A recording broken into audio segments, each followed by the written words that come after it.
नमस्कार, स्वागत है आपका जी बिजनेस में। मैं हूं दीपक डोभाल और वक्त हो गया है आपकी खबर आपका फायदा का। हैवी एक्सरसाइज हर कोई नहीं कर सकता, ना ही रोज जिम जा सकता है। ऐसे में लोग सुबह की सैर को सेहत का सबसे आसान और अच्छा ऑप्शन मानते हैं, लेकिन अक्सर लोगों से आपने कहते हुए सुना होगा, हम तो घंटों टहलते हैं लेकिन कोई फायदा नहीं होता। आखिर क्यों?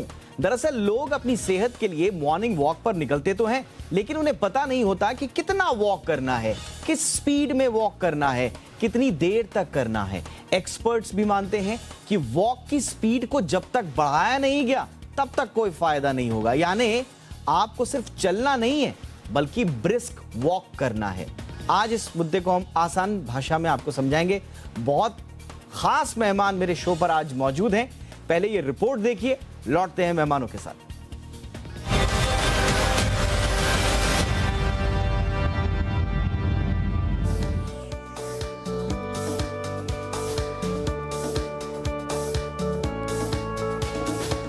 भागदौड़ भरी जिंदगी में खुद को फिट रखना खासा मुश्किल काम है। खासकर मेट्रोपॉलिटन लाइफ में तो सेहत के लिए समय निकालना बड़ी चुनौती है। बीते कुछ सालों से डेली वर्कआउट लोगों की रूटीन लाइफ का हिस्सा बन गया है, लेकिन लंबे वक्त तक हैवी वर्कआउट के बड़े नुकसान भी हैं और हर कोई ये कर भी नहीं पाता। ऐसे में हेल्थ एक्सपर्ट्स लोगों को हल्की फुल्की एक्सरसाइज और सुबह की सैर की सलाह देते हैं। लेकिन मॉर्निंग वॉक कैसे करनी है, कितनी करनी है और कितना समय करनी है, ये ऐसे सवाल हैं जो आम आदमी को उलझाए रखते हैं। इसीलिए कई लोग ये भी शिकायत करते हैं कि वो घंटों और मीलों धीरे धीरे पैदल चलते रहते हैं, लेकिन इसका कुछ असर दिखता नहीं। और इसीलिए इन सारे सवालों का जवाब हेल्थ एक्सपर्ट ब्रिस्क वॉक से देते हैं। तो आखिर ये ब्रिस्क वॉक है क्या? दरअसल आमतौर पर 3 मील प्रति घंटा की रफ्तार से चलने को ब्रिस्क वॉकिंग कहते हैं। ये एक नॉर्मल एक्सरसाइज है, नॉर्मल वॉक है, लेकिन थोड़ी स्पीड इसमें ज्यादा होती है। इसे किसी भी उम्र का व्यक्ति आसानी से कर सकता है। इस वॉक में आपको थोड़ा तेजी से चलना होता है। आसान शब्दों में कहें तो दौड़ने और पैदल चलने के बीच की अवस्था को ही ब्रिस्क वॉक कहते हैं। ब्रिस्क वॉक के तहत अगर आप 10 मिनट में 1 मील चल लेते हैं तो करीब 72 से 80 कैलोरीज बर्न हो सकती हैं। अब लगे हाथ ब्रिस्क वॉक से होने वाले फायदे भी आपको गिना देते हैं। तो ये मोटापे को कम करने में बेहद मददगार होता है। अगर आप रोजाना करीब 30 मिनट तक ब्रिस्क वॉक करते हैं तो आपका मेटाबॉलिज्म तेजी से काम करता है और इससे 200 से 250 कैलोरीज बर्न भी हो जाती है। वहीं ये आपके दिमाग को भी तेज करता है। ब्रिस्क वॉक के दौरान आपका ब्लड सर्कुलेशन बढ़ जाता है और ब्रेन सेल्स में सही मात्रा में ऑक्सीजन पहुंचती है। इसके अलावा ये आपके तनाव को भी दूर करता है, क्योंकि ब्रिस्क वॉक करने से आपके दिमाग को फ्रेश करने वाले हार्मोन्स रिलीज होते हैं। और इस तरह जब आपका शरीर फिट रहेगा और आपके अंदर पॉजिटिव विचार आएंगे तो आपको ये बुरी आदतों जैसे नशा वगैरह से भी दूर रखेगा। फ्रेश माइंड है तो काम करने की क्षमता भी बढ़ जाती है। और यही नहीं, ब्रिस्क वॉक से डायबिटीज का खतरा भी करीब 12% तक कम हो जाता है। वहीं अगर आप हफ्ते में 6 से 15 किलोमीटर तक ब्रिस्क वॉकिंग कर लेते हैं तो दिल से जुड़ी बीमारी का खतरा 35% तक कम हो सकता है। और यहाँ तक कि ब्लड प्रेशर को कंट्रोल करने में भी ब्रिस्क वॉक काफी मददगार है। हालांकि ब्रिस्क वॉक को लेकर कुछ एहतियात भी बरतना जरूरी है। ब्रिस्क वॉक करने की गति और समय धीरे धीरे बढ़ाएं। कोशिश करें कि खुली हवा में ही ज्यादा से ज्यादा वॉक करें। वॉक पर जाने से पहले भारी डाइट न लें और वॉक के तुरंत बाद भी कुछ न खाएं। हाँ, ओवर वॉकिंग और ओवर वर्कआउट दोनों से बचना जरूरी है। अपनी बॉडी को थोड़ा आराम देना भी जरूरी है। ब्यूरो रिपोर्ट, जी मीडिया। और 3 खास मेहमान मेरे साथ इस वक्त जुड़ चुके हैं। आपका परिचय आज के मेहमानों से करा देते हैं। हमारे साथ जुड़ चुकी हैं मनीषा चोपड़ा, जानी मानी फिटनेस एक्सपर्ट हैं। मनीषा, गुड इवनिंग, बहुत बहुत स्वागत है आपका। हमारे साथ हैं डॉक्टर अनुराग मेहरोत्रा, देश के जाने माने कार्डियोलॉजिस्ट हैं। डॉक्टर अनुराग, बहुत बहुत स्वागत है आपका। और हमारे साथ हैं सत्यजीत चौरसिया साहब, जो कि जाने माने फिटनेस ट्रेनर हैं। चौरसिया साहब, आपका भी बहुत बहुत स्वागत है। मनीषा, आपसे चर्चा की शुरुआत करते हैं। बहुत सारे लोग, देखता भी हूं मैं, सुनता भी हूं और रिपोर्ट में भी बताया कि सालों से चल रहे हैं, मीलों चल रहे हैं, घंटों चल रहे हैं, लेकिन फर्क कुछ नहीं पड़ रहा है। क्या वाकई में धीमे धीमे चलने से ज्यादा फायदा नहीं होता है? थोड़ा स्पीड बढ़ानी होगी? वॉक का सही तरीका यही है? देखिए, अगर आप धीरे धीरे घंटों चलते रहेंगे तो इसका मुझे नुकसान ज़्यादा लगता है। इसके अंदर आपका मसल मास बहुत तेज़ी से गिरने लगता है। अगर आप यही ब्रिस्क वॉक आधे घंटे में कंप्लीट कर लें, लगता है अगर आप यही ब्रिस्क वॉक आधे घंटे में कंप्लीट कर लें तो आपके कैलोरीज बढ़ जाएंगे। अगर आप कैलोरीज बढ़ेंगे तो ऑफ कोर्स आपको उसका असर जल्दी नज़र आएगा। घंटों वॉक करने के बाद आपकी पीठ की दर्द स्टार्ट हो जाती है, आपके घुटनों में दर्द स्टार्ट हो जाती है। इंसान 2 दिन वॉक जाता है, 2 दिन वॉक नहीं जाता है। तो आपको जो भी वॉक करना है, ब्रिस्क वॉक अगर आप करें तो आप उस कैलोरीज को आधे घंटे के अंदर बर्न करके अपने आप को फ़ायदा ज़्यादा दे सकते हैं। आमतौर पे लोग बाग धीरे धीरे चल के फ़ोन पे बात करते रहते हैं और अपने वॉकिंग पे ध्यान नहीं देते हैं। स्पेस इतना स्लो हो जाता है कि उसमें कैलोरीज बर्न होती ही नहीं है, बल्कि आपकी जो मसल है, मांसपेशियां हैं, वो इतनी ज़्यादा थक जाती हैं कि वो आपको बेनिफिट नहीं दे पाती हैं। तो मेरे हिसाब से आधा घंटा अगर आप ब्रिस्क वॉक कर लें तो वो आपको फ़ायदा ज़्यादा देगा आपकी स्ट्रेंथ करने। ओके चौरसिया साहब, अब मैं थोड़ा सा एक अलग हट के सवाल पूछ रहा हूं, लेकिन क्योंकि मॉर्निंग वॉक पर लोग आते ही वो लोग हैं, जैसे हमने रिपोर्ट में भी बताया, जो लोग रेगुलर वर्कआउट नहीं कर सकते या हैवी वर्कआउट नहीं कर सकते। अगर हम कंपेयर करें ब्रिस्क वॉकिंग को, वो लोग जो हैवी वर्कआउट करते हैं वो क्या कुछ गलत कर रहे हैं? उसके नुकसान कितने ज्यादा होते हैं हैवी वर्कआउट के, और उस हिसाब से अपनी शरीर को, अपनी लाइफ को किस तरह ढालना पड़ता है कि आप हैवी वर्कआउट के बाद उस तरह की लाइफस्टाइल को भी अपनाएं? क्या हैवी वर्कआउट नुकसान भी देता है? या दीपक, अगर आप समझना चाहें तो देखिए, हैवी वर्कआउट की कोई ज़रूरत ऐसी रहती नहीं है, ये ना। जो काफ़ी सालों से कर रहे हैं, अगर वो हैवी करते हैं तो वो कम समय में ज़्यादा कैलोरी बर्न कर लेते हैं, मसल में पे ज़्यादा प्रेशर बनता है, तो उन लोगों के लिए ठीक है। मैं ये रिकमेंड करता हूँ कि हैवी वर्कआउट नहीं करना चाहिए, क्योंकि कहीं ना कहीं आपका बॉडी में स्ट्रेस भी पड़ रहा है और वेयर एंड टेयर तो होता ही है। तो आप वो करें जो आप ज़िंदगी भर कर सकें, आप वो करें जो कम से कम टाइम में आप ख़त्म कर सकें। इसमें सबसे इम्पॉर्टेंट बात है कि रेगुलर होना बहुत ज़रूरी है। अगर रेगुलर नहीं होंगे तो फिर घूम के वापस वहीं आके खड़े हो जाएंगे और मोटे हो जाएंगे, जो अक्सर सबके साथ होता है। तो हैवी वर्कआउट तो बाहर है। ब्रिस्ट वॉक से भी अच्छा फ़ायदा होता है, लेकिन कंप्लीट फ़ायदा नहीं हो पाता है, क्योंकि आपका हार्ट रेट 120-130 में ही घूमता रहता है। अगर आप 140-150 छूते हैं तो आपका हार्ट की एक्सरसाइज हुई, आपके ब्लड पूरा शरीर में अगर दौड़ा तो आपको वो ऑक्सीजन भी मिला, फ्रेशनेस भी मिली। और अगर आप 140 के ऊपर हार्ट रेट लेके जाते हैं तो आप फैट बर्निंग जोन में आते हैं। तो जो हम सर्किट ट्रेनिंग बोलते हैं कि 2 मिनट आप नॉर्मल चलिए और 2 मिनट कोई ऐसी एक्टिविटी करिए जिसमें आपका हार्ट रेट, पल्स रेट थोड़ा एलिवेट हो जाए, तो उससे ही फ़ायदा होता है, नहीं तो हम नीचे ही घूमते रहते हैं। तो ये बहुत सिंपल चीज़ है जो लोगों को समझना ज़रूरी है। तो मैं तो ये कहता हूँ कि अगर 5 मिनट आप अच्छे से एक सर्किट वर्कआउट अपने घर पे भी कर लें तो भी सफिशिएंट होता है। अच्छा। और हर एक बॉडी पार्ट की एक्सरसाइज भी एक बार होना ज़रूरी है, तो ही अच्छा फ़ायदा हो पाएगा, नहीं तो कंप्लीट फ़ायदा नहीं हो पाता है, यू नो। और मैंने इस चर्चा इसलिए की हैवी वर्कआउट की, क्योंकि लोग ये सोचते हैं कि एक्सरसाइज का मतलब ही हैवी वर्कआउट है। उनके जहन में होता है एक्सरसाइज मतलब जिम जाके तो बहुत सारे वेट्स उठाने पड़ेंगे, हमको बहुत सारा कार्डियोवैस्कुलर मूवमेंट करना पड़ेगा, हमें स्प्रिंट करना पड़ेगा अगर हम भाग रहे हैं। फिर वो सोचते हैं कि नहीं, हमारे बस का एक्सरसाइज है ही नहीं, और फिर वो एक्सरसाइज करते ही नहीं है। लेकिन चौरसिया साहब बता रहे हैं कि नहीं, आप ऐसी एक्सरसाइज जो आप जिंदगी भर कर सकें, 5-5 मिनट, आधा घंटा भी अगर आप रोज हल्की फुल्की एक्सरसाइज भी करते हैं, जो ब्रिस्क वॉकिंग जिसके लिए हम आज कह रहे हैं, तो वो भी बड़ा फायदेमंद होगा। इसके सेहत के लिए क्या कुछ फायदे हैं ये तो हम बता ही रहे हैं, खास तौर से हार्ट के लिए हेल्दी रखने के लिए ये कितना इंपॉर्टेंट है। डॉक्टर अनुराग के पास में चलता हूं। डॉक्टर अनुराग, वॉक करना हमेशा माना जाता है कि बहुत अच्छा है आपके हार्ट के लिए, आपके शरीर के ऑर्गन्स के लिए, लेकिन ब्रिस्क वॉक जिसकी हम आज बात कर रहे हैं, थोड़ा स्पीड में चलने से हार्ट की सेहत को दुरुस्त बनाए रखने में कितना इंपॉर्टेंट है sir? Heart health normal people को, आदमी नॉर्मल हेल्थ से पेशेंट नहीं है, कोई कार्डियक प्रॉब्लम नहीं है, तो उसके लिए अगर वो आधे घंटे ब्रिस्क वॉक करता है, जैसे आपने भी डिफाइन भी किया ब्रिस्क वॉक को, आप आधे घंटे में 6 किलोमीटर कर लेते हैं या 3 to 4 माइल्स कर लेते हैं, it is called as brisk walk, तो that is sufficient to remain fit. उसके लिए मतलब ये नहीं हुआ कि ये सब करके आपका सब कुछ हो जाएगा, कि आपका वेट भी कम हो जाए, आपकी बॉडी भी ठीक हो जाए, ऐसा नहीं है। ये जरूर है कि इट हैज बीन सीन कि जो बिल्कुल सीडेंटरी लोग हैं, if they start doing some exercise, so they get the maximum benefit in reducing the cardiac problems. तो इस एस्पेक्ट से इसको शुरू करा गया है। 3 तरह की बेसिक एक्सरसाइज हैं कि जो आदमी को करनी चाहिए फिट रहने के लिए।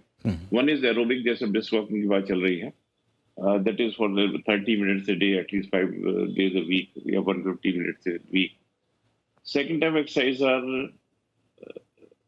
resistance training और weight training.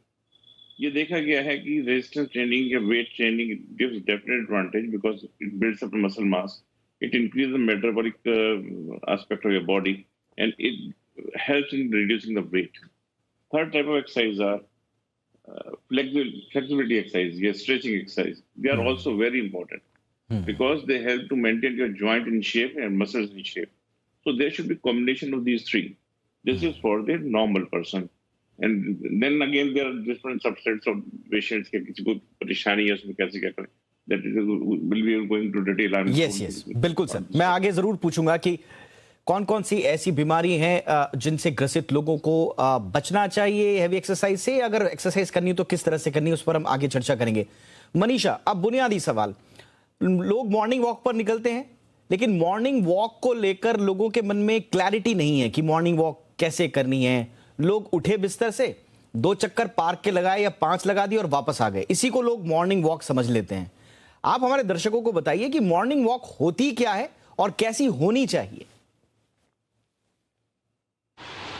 देखिए, अगर आप मॉर्निंग वॉक आप एक्सरसाइज के तौर पे कर रहे हैं तो पहले आप सुबह उठिए, गुनगुना पानी पीजिए. आप इसको एक्सरसाइज के तौर पर करना चाह रहे हैं तो इसको आप खाली पेट तब भी मैं कहूँगी नहीं जाएं. गुनगुना पानी पिएं, कुछ बादाम या कुछ करें, पूरी प्रॉपर स्ट्रेचिंग करें. कोई भी वॉक, कोई भी एक्सरसाइज है, आपको अपनी बॉडी को गर्म करना, वार्म अप करना बहुत ज़रूरी है.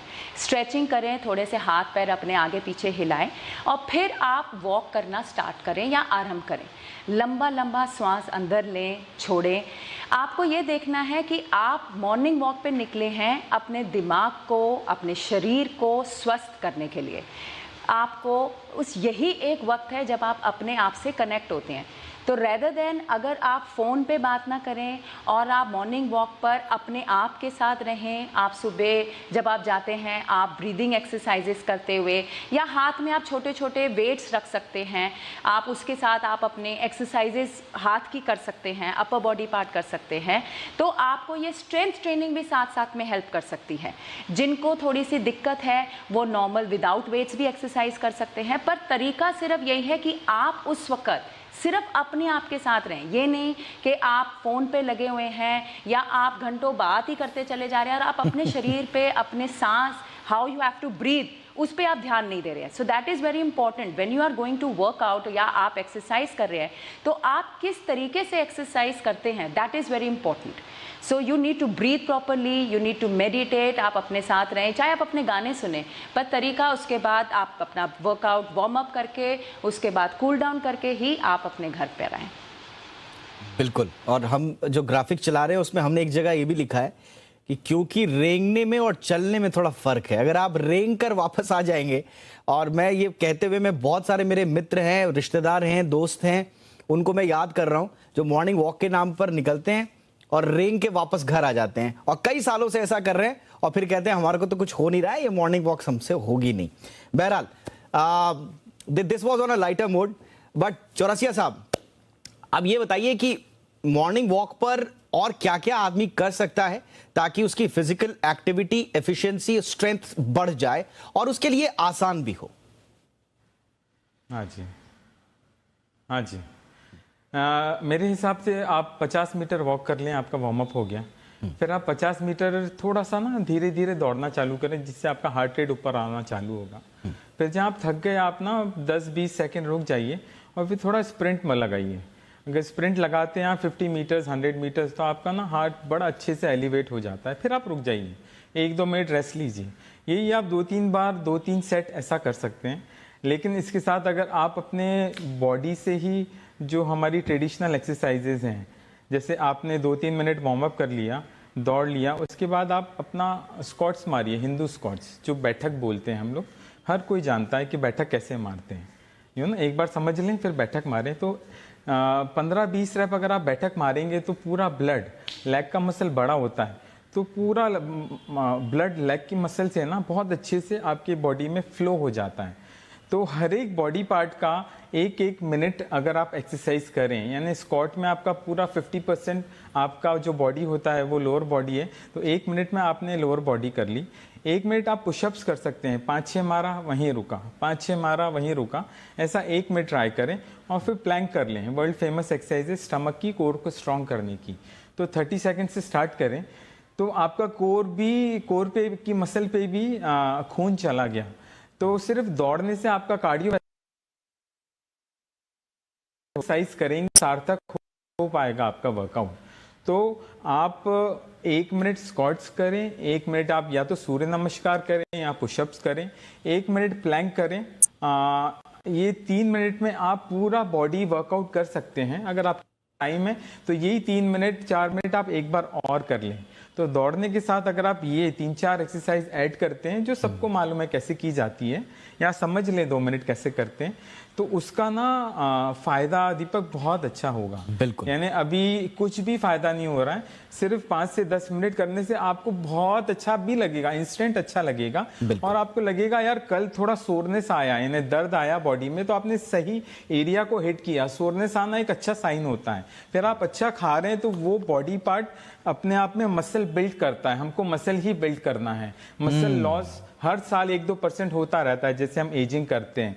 तो थोड़ा सा अगर आप 5 मिनट ये करेंगे ना, तो आप मसल गेन करना चालू करेंगे, आपका मसल लॉस बचना चालू हो जाएगा। और आप देखेंगे साल भर में, साल तो बहुत ज़्यादा बोल रहा हूँ, 3 महीने में आपको बहुत फर्क पड़ सकता है। तो दौड़ने के साथ आप ये भी एक्सरसाइज करें तो आप एक कंप्लीट वर्कआउट कर पाएंगे और आपको इंस्टेंट मजा आएगा। और एडिक्शन होता है कि कल भी मैं वापस वो अचीव करूं जो मैंने फील किया था। बिल्कुल। तो ओवरऑल ये आप ब्रेस्ट वॉक या उसके साथ ऐड कर सकते हैं। बिल्कुल। अब कितनी छोटी छोटी बातें हैं, सिंपल टेक्निक्स हैं, और इसके 2-3 महीने 4 महीने बाद जो रिजल्ट्स दिखेंगे वो तो दिखेंगे ही। लेकिन मेरा पर्सनल जो एक्सपीरियंस है वो ये है कि एक्सरसाइज करने के बाद जो एनर्जी और जो कॉन्फिडेंस आप में आता है ना, वो तुरंत आपको दिखता है और वो आपको एनर्जाइज रखता है पूरे दिन भर।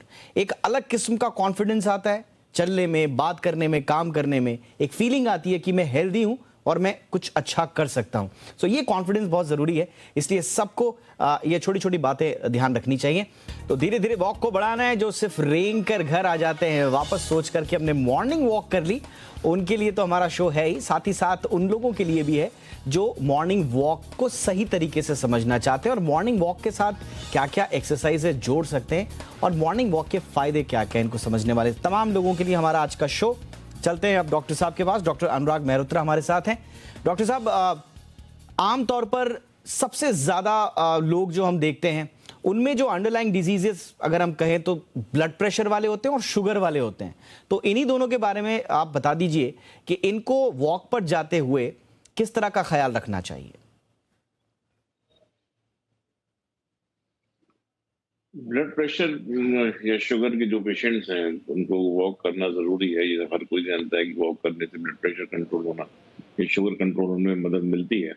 लेकिन शुरू करने से पहले थोड़ा सा ये है कि उनके अगर डायबिटिक है तो शुगर लेवल्स, क्योंकि जब टहलते हैं तो उससे शुगर लेवल कम होता है, they should keep their sugar level in check. उससे पहले थोड़ा देखें अर्ली मॉर्निंग शुगर बहुत डिप तो नहीं कर रही है। उसके बाद अगर वॉक करते हैं तो परेशानी हो सकती है, दैट शुड बी चेक। ऐसे ही ब्लड प्रेशर के साथ में कि ब्लड जब आदमी एक्सरसाइज करता है, वॉक करता है, ब्रिस्क वॉक करता है, तो blood pressure normally systemic pressure बढ़ता है। तो if it is not under control, अगर वो ब्रिस्क वॉक करते हैं तो it may cause disease and some harm. तो ऑप्टिमल सिचुएशन विल बी कि their sugar and blood pressure should be controlled, और उसके बाद इस चीज को करें। जहां तक कार्डियक पेशेंट्स की बात है, जैसे किसी को एंजाइना हुआ, एमआई हुआ, तो most common form of treatment is now days is stenting. बहुत कॉमन चीज हो गई है, बाईपास सर्जरी होती है। एक उनका रिहेबिलिटेशन का इशू आता है, तो उसमें कार्डियक रिहेबिलिटेशन अपने आप में एक मैच्योर साइंस है, लेकिन हर जगह अवेलेबल नहीं है इसको। उसके पार्ट में ये करते हैं जब पेशेंट डिस्चार्ज होता है, we can do 4th or 5th day और फिर सिम्टम लिमिटेड या treadmill test in which only 40 to 50% the heart rate is achieve, just to make a patient confident कि हम वॉक कर सकते हैं। उसका उनको भेज दिया जाता है। इंस्ट्रक्शंस आर यूजुअली कि 5 से 6 दिन तक घर में मूव करें, वंस वीक कंप्लीट तो उसके बाहर थोड़ा पार्क में टहलना शुरू करें।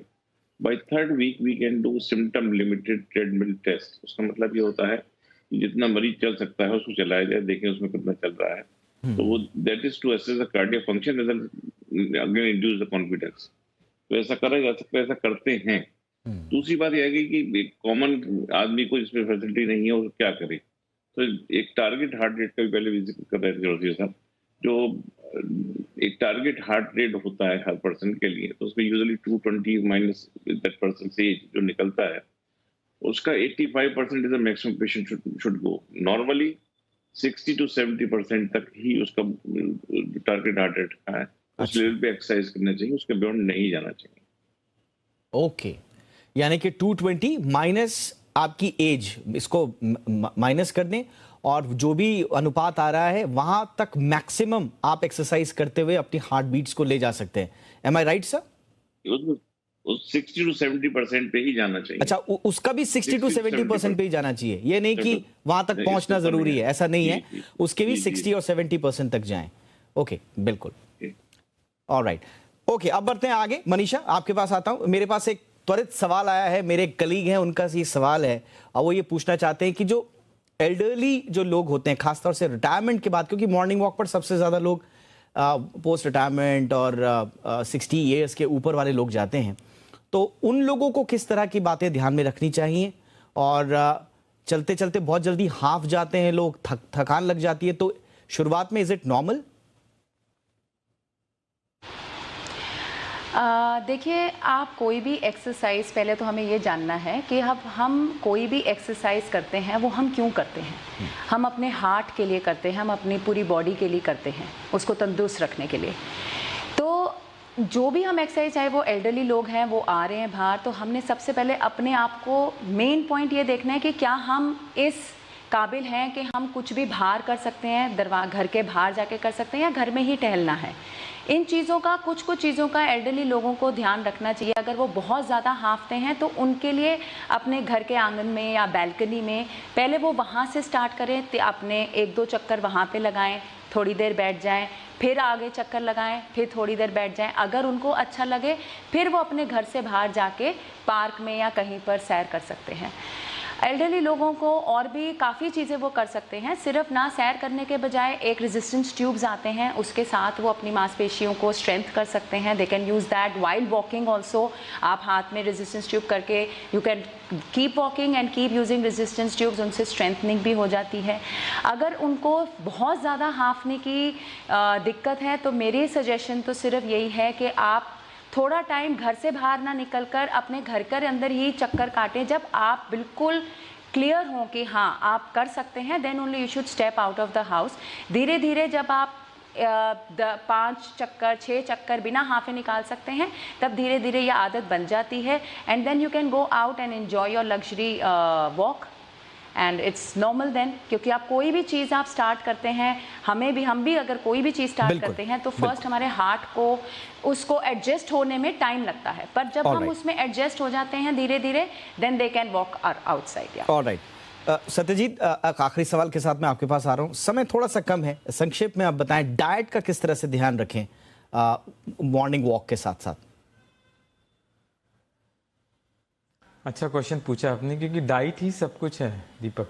अगर डाइट हम नहीं कर पाएंगे तो कुछ भी नहीं होगा, जग जाहिर है, सब जानते हैं ये बात।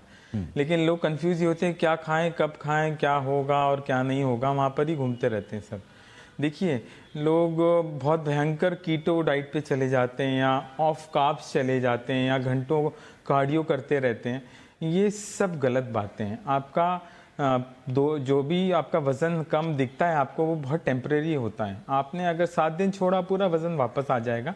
ये मैं पिछले 30 साल की बातें बता रहा हूँ आपको, जो मैं ये प्रोफेशन में हूँ, और वो रेट रेस ही चल रही है सब लोगों की।